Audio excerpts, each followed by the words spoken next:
সিনেমার জনপ্রিয় মুখ থেকে রাজনীতির ময়দানে এই রূপান্তরের মধ্যেই নিজের সম্পদের খতিয়ান প্রকাশ করলেন অভিনেতা রাজনীতিক থালাপতি বিজয়। আসন্ন তামিলনাড়ু বিধানসভা নির্বাচনকে সামনে রেখে মনোনয়নপত্র জমা দিতে গিয়ে দেওয়া হলফনামায় উঠে এসেছে তার আর্থিক অবস্থার বিস্তারিত চিত্র। হলফনামা অনুযায়ী বিজয়ের মোট সম্পদের পরিমাণ ৬০৩ কোটি রুপি। বিজয়ের স্থাবর অস্থাবর সম্পদের মধ্যে বড় অংশই অস্থাবর, প্রায় ৪০৪.৫৮ কোটি রুপি।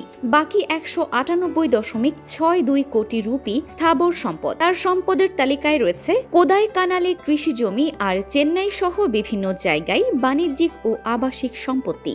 নগদ অর্থ হিসেবে হাতে রয়েছে প্রায় ২ লাখ রুপি। পাশাপাশি ব্যাংকের বিভিন্ন হিসাবে জমা রয়েছে ২১৩ কোটির বেশি। সোনা রূপার অলংকারও আছে মোট ৮৮৩ গ্রাম, যার মূল্য প্রায় ১৫ লাখ রুপি। বিলাসবহুল গাড়ির তালিকাও কম দীর্ঘ নয়। তার সংগ্রহে রয়েছে BMW, টয়োটার কয়েকটি বিলাসবহুল গাড়ি। ২০২৪-২৫ অর্থ বছরে বিজয়ের মোট আয় ছিল ১৮৪.৫৩ কোটি রুপি।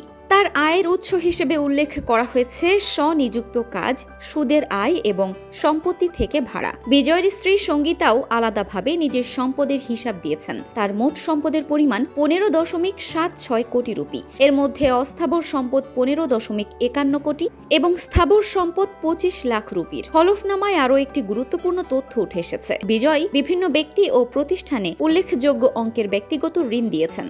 এর মধ্যে স্ত্রী সঙ্গীতাকে দিয়েছেন ১২.৬ কোটি রুপি। এছাড়া তার বাবা S.A. চন্দ্রশেখর, মা শোভা শেখর, ছেলে জেসন সঞ্জয় এবং মেয়ে দিব্যাসাসাকেও ঋণ দিয়েছেন তিনি।